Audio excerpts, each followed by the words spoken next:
Kính chào quý vị khán giả thân mến, đã quay trở lại với kênh Giác Ngộ Đường. Trong hành trình khám phá những con người, những câu chuyện cảm động và đầy ý nghĩa, hôm nay chúng ta lại cùng nhau bước tiếp một chặng đường mới, một chặng đường đầy thách thức, đầy giông bão, nhưng cũng tràn ngập ánh sáng và hy vọng. Nhật ký hành trình tập 4 này không chỉ đơn thuần là tiếp nối những câu chuyện về cuộc đời tu hành phi thường của thầy, về sự khổ hạnh và lòng từ bi vô bờ bến, mà còn là một cuộc điều tra, một hành trình tìm kiếm sự thật giữa những lời đồn đại và những sự kiện đang gây xôn xao mạng xã hội. Chúng ta sẽ cùng nhau phân tích, đối chiếu thông tin và tìm câu trả lời cho những câu hỏi đang đặt ra. Liệu thầy Minh Tuệ có thực sự là một vị chân tu, một tấm gương sáng như lời nhiều người ca ngợi, hay đằng sau lớp hào quang ấy là những điều chưa được biết đến, những bí ẩn cần được làm sáng tỏ? Hành trình của thầy Minh Tuệ bắt đầu từ năm 2018 với quyết tâm đi bộ khắp đất nước, sống nhờ sự bố thí của người dân, chỉ ăn một bữa mỗi ngày, đã thu hút sự chú ý của hàng triệu người, từ các giáo sư, tiến sĩ, nhà văn, nhà báo, doanh nhân, nghệ sĩ nổi tiếng trong và ngoài nước đều dành sự ngưỡng mộ sâu sắc. Họ ca ngợi tấm lòng từ bi, sự kiên định và cuộc sống giản dị, thanh bạch của thầy. Tiến sĩ Vũ Thế Ngọc, một học giả uyên thâm về triết học Đông phương, khẳng định cuộc sống của thầy Minh Tuệ chính là hiện thân của những giá trị Phật giáo cao đẹp nhất. Nhà văn Nguyễn Hồng Lam, một cựu thượng tá công an, lại bị chinh phục bởi sự chân thành và lòng nhân ái vô bờ bến của thầy. Thậm chí, ngay cả ở Trung Quốc, hình ảnh của thầy cũng lan truyền mạnh mẽ, nhận được sự ngưỡng mộ từ đông đảo cư dân mạng. Nhưng đằng sau những lời tán dương ấy là những tin đồn, những nghi vấn đang lan tràn với tốc độ chóng mặt trên mạng xã hội. Câu chuyện về anh Út Thìn, em trai thầy Minh Tuệ, đang bị đẩy vào tâm bão của dư luận. Một video ghi lại cảnh anh nhận tiền quyên góp từ Phật tử cho hoạt động từ thiện đã bị cắt ghép, xuyên tạc, nhằm mục đích bôi nhọ danh dự của anh. Những lời đồn thổi vô căn cứ cho rằng anh sử dụng số tiền đó vào mục đích cá nhân, xây dựng đường xá cho cốt của thầy Minh Tuệ, khiến gia đình anh phải chịu được áp lực vô cùng lớn. Liệu sự thật ra sao? Chúng ta sẽ cùng phân tích video gốc, lắng nghe chia sẻ của anh Út Thìn để tìm ra câu trả lời chính xác. Không chỉ có anh Út Thìn, mà cả anh Tuấn, người luôn âm thầm hỗ trợ thầy Minh Tuệ trong suốt hành trình, cũng đang bị vướng vào những lời đồn đoán không hay. Có người cho rằng anh lập công ty với mục đích trục lợi từ danh tiếng của thầy. Liệu những lời đồn đại này có cơ sở, hay đây chỉ là những âm mưu nhằm hạ bệ hình ảnh của một người đang tận tâm cống hiến cho Phật Pháp? Chúng ta còn chứng kiến những câu chuyện đầy xúc động. Anh công nhân nghẹn ngào khi chứng kiến bữa cơm đạm bạc của thầy chỉ có 2 quả dưa chuột, sự cố một người phụ nữ cố tình lao vào thầy khi thầy đang khất thực, và cả những hiện tượng tâm linh kỳ lạ xung quanh am của thầy, như cây bồ đề 213 năm tuổi với những dấu hiệu được cho là điềm lành, hay chú bướm đen có chấm xanh dương. Tất cả đều góp phần tạo nên bức tranh toàn cảnh về thầy Minh Tuệ, một bức tranh vừa rực rỡ, vừa đầy bí ẩn. Tất cả những câu chuyện này, những lời đồn đoán này, những sự kiện này sẽ được chúng tôi phân tích kỹ lưỡng trong tập phim ngày hôm nay. Chúng tôi sẽ đưa ra những bằng chứng, những phân tích khách quan, và hy vọng sẽ giúp quý vị có cái nhìn toàn diện hơn về thầy Minh Tuệ, về cuộc đời, hành trình tu tập của thầy, và cả những sóng gió mà thầy và những người thân thiết đang phải đối mặt. Hãy cùng Giác Ngộ Đường đi tìm câu trả lời. Danh sách những nhà trí thức hàng đầu tán thán sư Minh Tuệ, dũng cảm đứng lên bảo vệ chánh pháp. Chúng ta sẽ cùng lắng nghe những câu chuyện đầy cảm hứng từ những nhân vật trí thức hàng đầu từ khắp nơi trên thế giới. Họ đều là những người đã dành sự kính trọng và ngưỡng mộ sâu sắc đối với thầy Minh Tuệ. Từ các giáo sư, tiến sĩ, nhà báo cho đến những doanh nhân và nghệ sĩ, tất cả đều đã có những chia sẻ chân thành về những giá trị mà thầy Minh Tuệ mang đến cho cộng đồng. 1. Tiến sĩ Vũ Thế Ngọc, một học giả nổi tiếng trong lĩnh vực nhân chủng học và triết học Đông phương, đã bày tỏ rằng cuộc sống của thầy Minh Tuệ chính là biểu hiện rõ ràng nhất cho những giá trị Phật giáo. Theo ông, thầy không chỉ giúp mọi người tìm thấy sự bình an trong tâm hồn, mà còn lan tỏa lòng từ bi đến mọi người xung quanh. Tiến sĩ Ngọc nhận xét, trong thời đại đầy biến động hiện nay, sự bình thản và lòng từ bi của thầy là những điều vô cùng quý giá mà ít ai có thể đạt được. 2. Tiến sĩ Vũ Thế Dũng, một nhà giáo dục uy tín, chia sẻ rằng mỗi khi lắng nghe những lời dạy của thầy Minh Tuệ, ông luôn cảm thấy như được soi sáng. Ông cảm nhận được sự bình yên và tỉnh thức, một cảm giác như được dẫn dắt tới những điều tốt đẹp hơn trong cuộc sống. Tiến sĩ Dũng tin rằng giá trị mà thầy Minh Tuệ lan tỏa đã giúp xây dựng một cộng đồng đầy tình yêu thương và nhân ái. 3. Nhà văn, nhà báo Nguyễn Hồng Lam, từng là thượng tá và phó trưởng cơ quan đại diện Cục Truyền thông Công an Nhân dân tại thành phố Hồ Chí Minh, bày tỏ rằng điều ông ngưỡng mộ nhất ở thầy Minh Tuệ chính là sự chân thành và lòng nhân ái.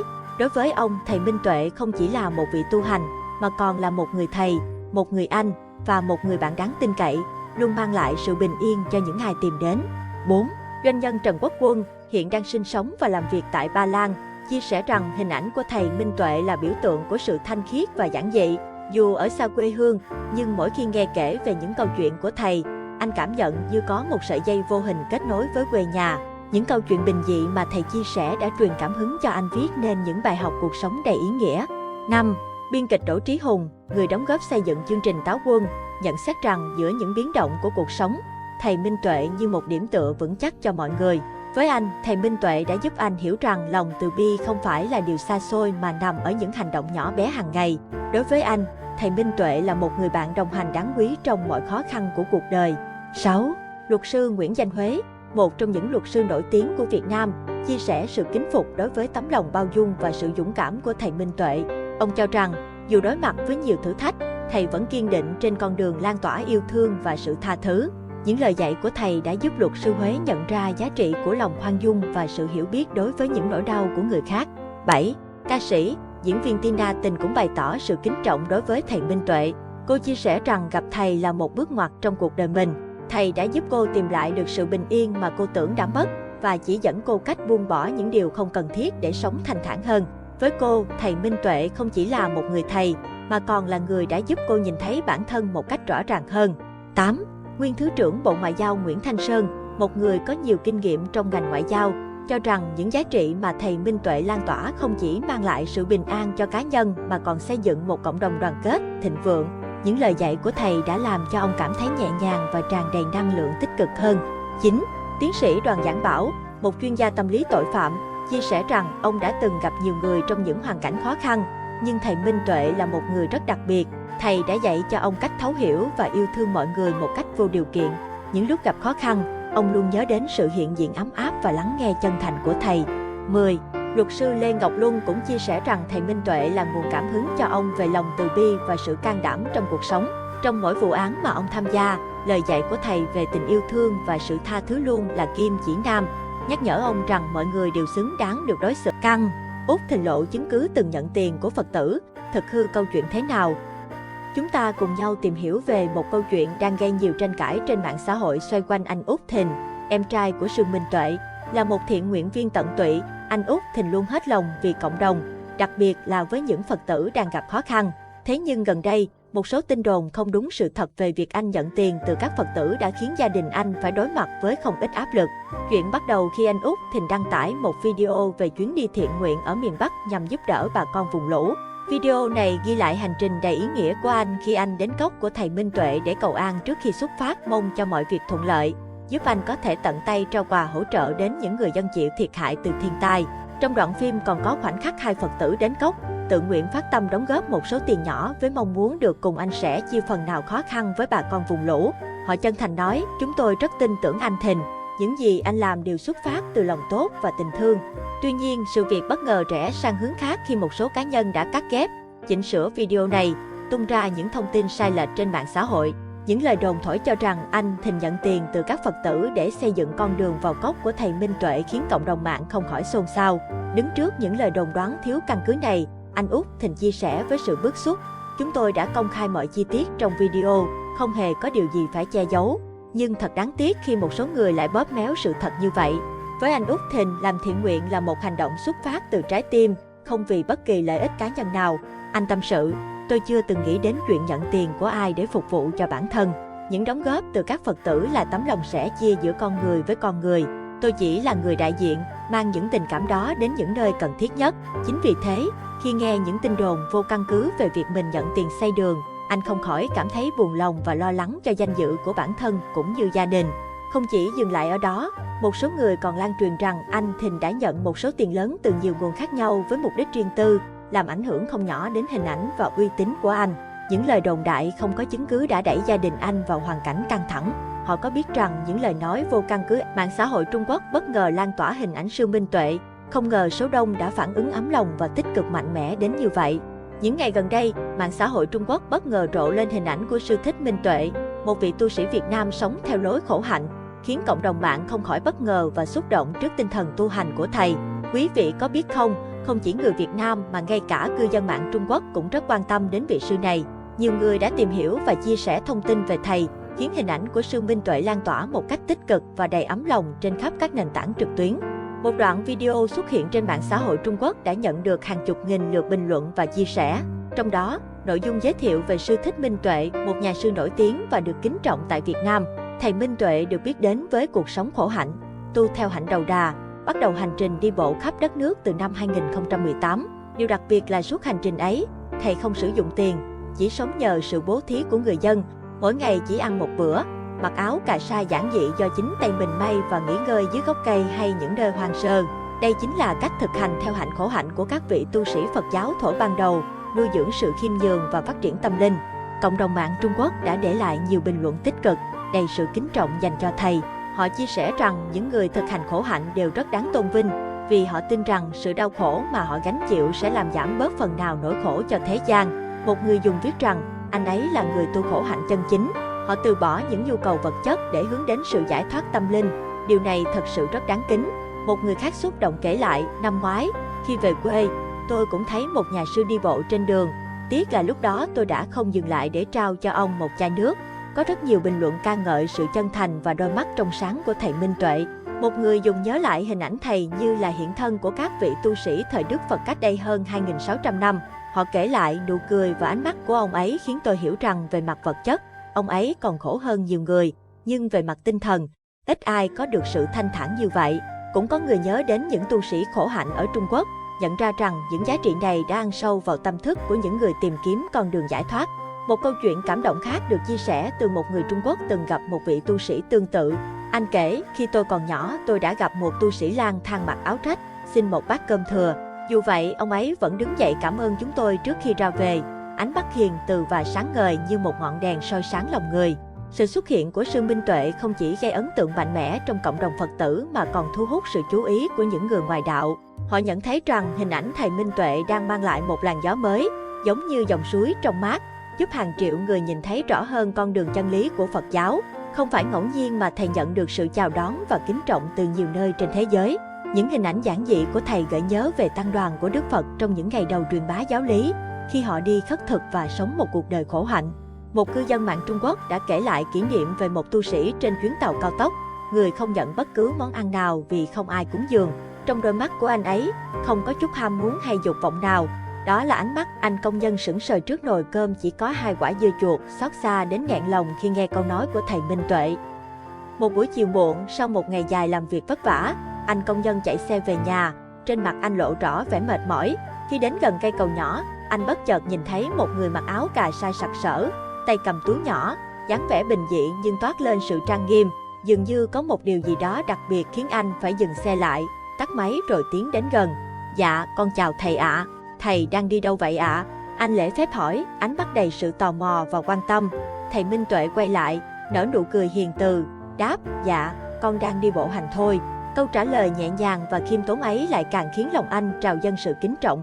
Anh đưa tay vào túi lấy chai nước mà mình mang theo trong ngày, nói chân thành, dạ, con có chai nước, xin biếu thầy ạ. Thầy Minh Tuệ nhẹ nhàng xua tay, cười từ bi, con cảm ơn anh, nhưng con có nước rồi. Dù chỉ là một lời từ chối đơn giản, nhưng sự giản dị của thầy khiến anh cảm thấy xúc động. Vì tò mò và muốn hiểu thêm về thầy, anh tiếp tục đứng lại trò chuyện. Khi thầy cầm túi nhỏ trong tay, anh vô tình nhìn thấy một nồi cơm đơn sơ bên trong, chỉ có 2 quả dưa chuột và một chai nước lọc. Cảnh tượng này khiến anh không khỏi nghẹn lòng tràn đầy sự xót xa. Sáng giờ thầy đã ăn gì chưa ạ? Anh hỏi, giọng lạc đi vì thương cảm. Thầy mỉm cười đáp nhẹ nhàng, dạ, sáng nay con đi khất thực ở dưới làng. Người dân có cho con ít dưa chuột, con đã ăn rồi. Lời nói điềm nhiên, hiền hòa ấy khiến mắt anh công nhân ương ước không kìm được sự xúc động. Anh vội vàng đề nghị, thầy ơi, để con chở thầy lên quán cơm phía trên mua ít đồ ăn cho thầy nhé. Nhưng thầy Minh Tuệ lại khẽ lắc đầu, từ chối một cách nhã nhặn, con cảm ơn anh, nhưng con ăn chay và đã nguyện đi bộ suốt đời, không đi xe. Sự kiên định trong lời nói của thầy làm anh càng thêm kính phục. Không nói thêm lời nào, anh quay lại xe và phóng thẳng đến quán cơm gần đó. Anh mua một phần cơm chay nóng hổi kèm theo một ít đồ ăn chay khác. Tất cả đều được gói ghém cẩn thận.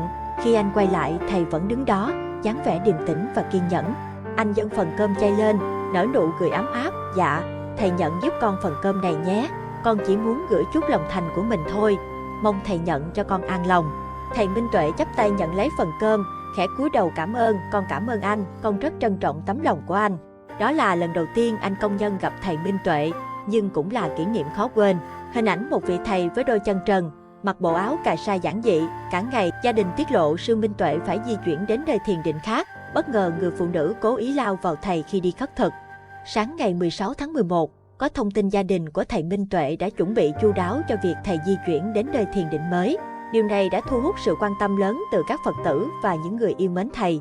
Đặc biệt, trong một sự việc không mong muốn, một người phụ nữ đã cố ý lao vào thầy khi thầy đang đi khất thực, gây xôn xao cộng đồng.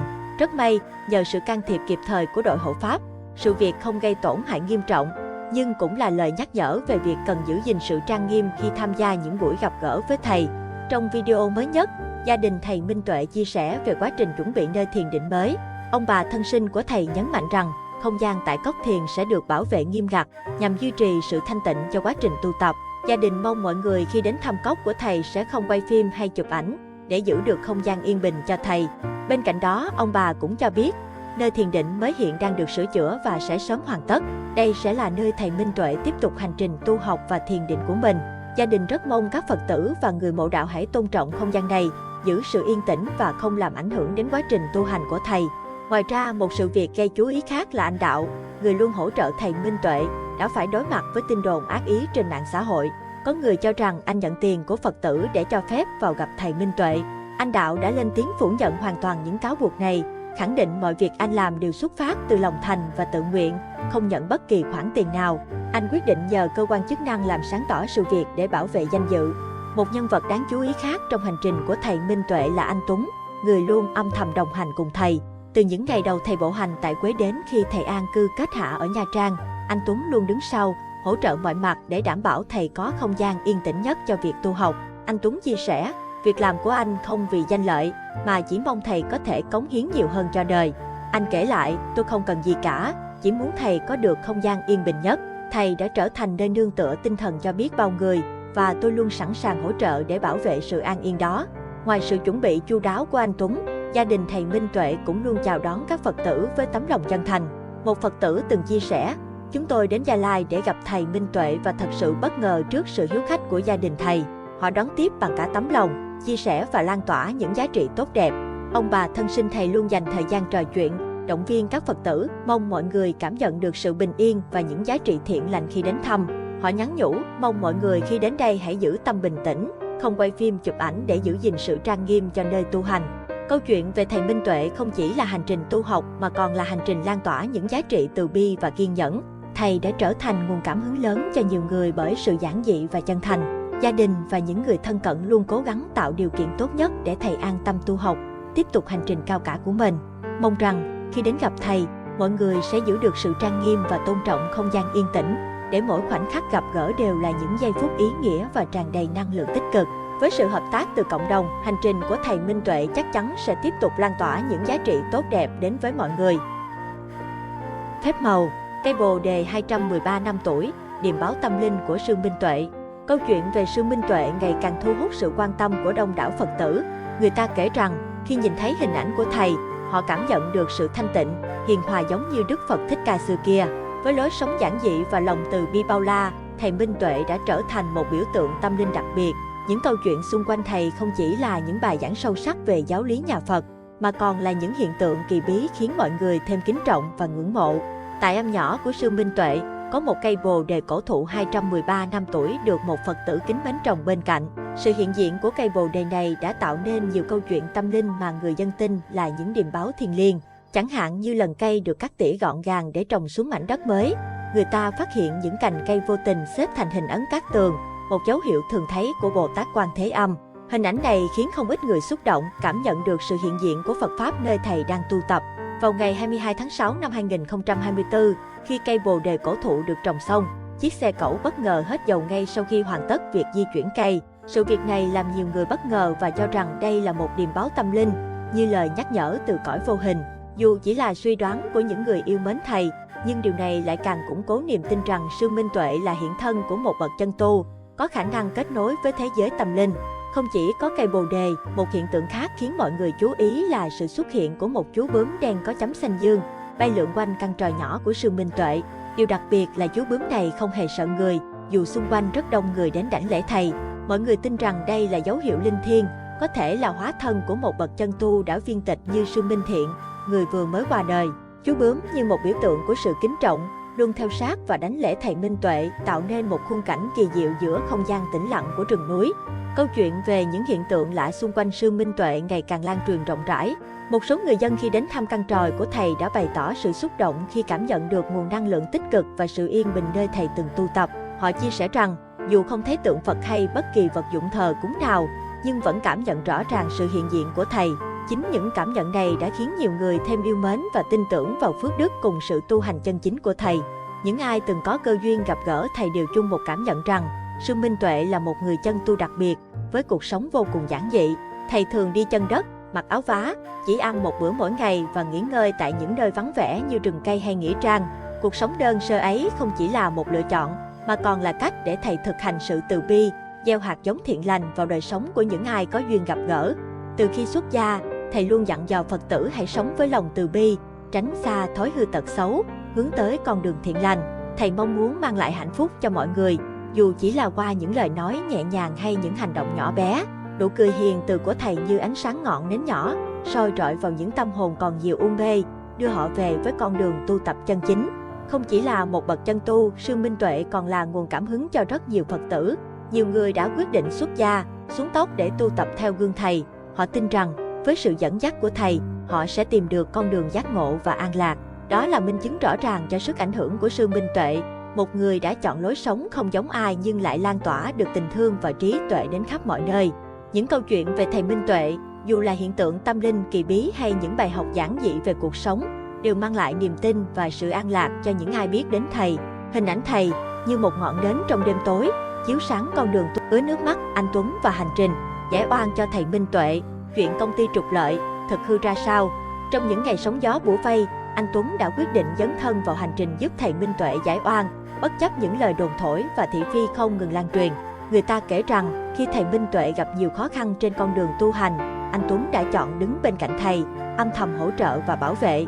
Thay vì lựa chọn cách giải thích ồn ào hay phô trương trước công chúng, anh chọn cách lặng lẽ thực hiện từng hành động nhỏ, trở thành điểm tựa vững chắc giúp thầy giữ vững lý tưởng tu hành. Điều đáng nói là, mặc dù đối diện với nhiều áp lực từ dư luận, anh Tuấn vẫn giữ được sự kiên nhẫn và lòng chân thành với thầy.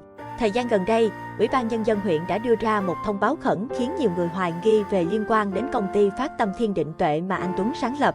Có người còn cho rằng anh Tuấn lập công ty này để trục lợi cá nhân, lợi dụng danh tiếng của thầy Minh Tuệ. Nhưng anh vẫn giữ im lặng, không một lần lên tiếng biện minh. Với anh, sự kiên nhẫn và thái độ nhún nhường đã trở thành cách đáp trả cho những lời chỉ trích ác ý. Anh chỉ tập trung vào mục đích duy nhất là hỗ trợ, giúp thầy có môi trường tu tập tốt nhất, yên bình nhất để an tâm hành đạo. Khi sư Minh Tuệ trở về Gia Lai, anh Tuấn ít xuất hiện công khai hơn. Dù vậy, theo một số YouTuber thân thiết, anh vẫn thường xuyên ghé qua công ty thăm hỏi, hỗ trợ. Mỗi lần đến, anh không chỉ trò chuyện với thầy mà còn ân cần hỏi thăm đội ngũ bảo vệ. Đối với anh, việc âm thầm đồng hành và giúp đỡ thầy Minh Tuệ là sự hỗ trợ quý giá, không cần phô trương, không cần quảng bá.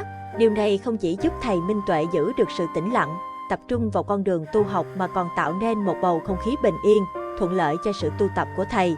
Ngày 3 tháng 11 vừa qua, một YouTuber đã chia sẻ câu chuyện gặp anh Tuấn tại công ty. Khi anh quay về để thăm hỏi và động viên anh em trong công ty, anh đã khen ngợi sự nỗ lực của mọi người và khích lệ họ tiếp tục cố gắng. Điều đó cho thấy dù không thường xuất hiện trên mạng xã hội, anh vẫn âm thầm quan tâm, hỗ trợ hết lòng. Những ai yêu mến thầy Minh Tuệ đều biết rằng anh Tuấn là người anh kín đáo, luôn đứng sau hỗ trợ em trai mình bằng tình thương sâu đậm, không bàn đến dư luận hay những lời đàm tiếu. Với sự điều hành của anh Tuấn, công ty Phát Tâm Thiên Định Tuệ đã hoạt động hiệu quả, trở thành điểm tựa vững chắc cho thầy Minh Tuệ trong các chuyến đi khất thực. Những lời đồn đoán về việc anh Tuấn lập công ty để trục lợi đã không làm lung lay ý chí của anh. Anh hiểu rằng không cần chứng minh cho những người chỉ trích, mà chỉ cần giữ vững cái tâm nguyện của mình. Anh chọn cách lặng lẽ đóng góp, duy trì sự tĩnh lặng cho hành trình tu tập của thầy Minh Tuệ. Gần đây, cộng đồng mạng bắt đầu chú ý đến đôi chân của thầy Minh Tuệ. Một số người thắc mắc liệu bàn chân thầy làm sao có thể khỏe mạnh sau những chặng đường dài đi bộ. Thậm chí có người còn ác ý cho rằng thầy cố tình bôi đen chân để thu hút sự chú ý và lòng thương cảm. Tuy nhiên, nhìn vào những đôi bàn chân thô ráp, chai sần của thầy, ai cũng nhận ra đây là dấu tích của biết bao ngày tháng kiên trì tu tập. Đôi chân ấy đã trải qua biết bao con đường đầy sỏi đá, nắng cháy và mưa rơi. Đó không phải là điều có thể bịa đặt hay che giấu được, mà vậy là chúng ta đã cùng nhau đi qua một hành trình đầy cảm xúc, đầy suy ngẫm. một hành trình để tìm kiếm sự thật về thầy Minh Tuệ và những người xung quanh thầy. Nhật ký hành trình tập 4 này đã mang đến cho chúng ta nhiều cung bậc cảm xúc khác nhau, từ sự ngưỡng mộ, kính trọng, đến sự xót xa, lo lắng và cả sự hoài nghi. Chúng ta đã cùng nhau chứng kiến vẻ đẹp của lòng từ bi, sự kiên định trong tu tập của một vị chân tu, nhưng cũng đã phải đối diện với những mặt trái của đời sống mạng xã hội, nơi mà tin đồn, xuyên tạc có thể dễ dàng lan truyền và gây ra những hậu quả khôn lường. Qua những thông tin được trình bày, chúng ta có thể thấy rằng hành trình của thầy Minh Tuệ không chỉ là một hành trình tu tập cá nhân, mà còn là một hành trình đầy thử thách, với những sóng gió bất ngờ ập đến, những lời đồn đoán, những chỉ trích ác ý, những sự kiện không mong muốn. Tất cả đều là những bài học quý giá, là những thử thách giúp thầy và những người xung quanh càng thêm vững vàng trên con đường đã chọn. Sự việc liên quan đến anh Út Thìn và những tin đồn về việc nhận tiền từ Phật tử, hay những nghi vấn xung quanh công ty Phát Tâm Thiên Định Tuệ của anh Tuấn đều cần được xem xét một cách kỹ lưỡng và khách quan. Chúng ta không nên vội vàng đưa ra kết luận khi chưa có đủ bằng chứng xác thực. Việc sử dụng mạng xã hội một cách có trách nhiệm, không lan truyền những thông tin chưa được kiểm chứng là điều vô cùng quan trọng. Mỗi lời nói, mỗi bài viết trên mạng xã hội đều mang một sức mạnh to lớn, có thể tác động tích cực hoặc tiêu cực đến cuộc sống của người khác. Câu chuyện về cây bồ đề 213 năm tuổi, về chú bướm đen có chấm xanh dương, hay về đôi chân chai sần của thầy Minh Tuệ, tất cả đều là những chi tiết nhỏ nhưng lại góp phần làm nên bức tranh toàn cảnh về một con người, một hành trình tu tập đặc biệt. Những hiện tượng tâm linh này, dù có thể là ngẫu nhiên hay có ý nghĩa sâu xa hơn, đều mang lại cho chúng ta những suy ngẫm về sự huyền bí của cuộc sống, về sự kết nối giữa con người và thế giới tâm linh. Qua nhật ký hành trình tập 4 này, Giác Ngộ Đường muốn gửi gắm đến quý vị thông điệp về sự quan trọng của lòng từ bi, của sự kiên định và của việc sống đúng với lương tâm. Thầy Minh Tuệ với cuộc sống giản dị, với những hành động thiết thực, đã trở thành nguồn cảm hứng cho nhiều người. Tuy nhiên, hành trình của thầy cũng cho chúng ta thấy rõ những khó khăn, những thử thách mà một người sống chân thành, cống hiến cho đời phải đối mặt. Chúng tôi hy vọng rằng, qua chương trình này, quý vị sẽ có cái nhìn sâu sắc hơn về hành trình của thầy Minh Tuệ, sẽ trân trọng những giá trị tốt đẹp mà thầy đang mang đến cho đời, và sẽ cẩn trọng hơn trong việc tiếp nhận và chia sẻ thông tin trên mạng xã hội. Hãy cùng nhau lan tỏa những điều tích cực, những giá trị tốt đẹp, và hãy luôn nhớ rằng, sự thật sẽ luôn được sáng tỏ. Cảm ơn quý vị đã theo dõi chương trình. Hãy nhớ like và đăng ký kênh Giác Ngộ Đường để đón xem những tập tiếp theo của nhật ký hành trình, cũng như những chương trình hấp dẫn khác trên kênh của chúng tôi. Kính chúc quý vị luôn an lạc và hạnh phúc.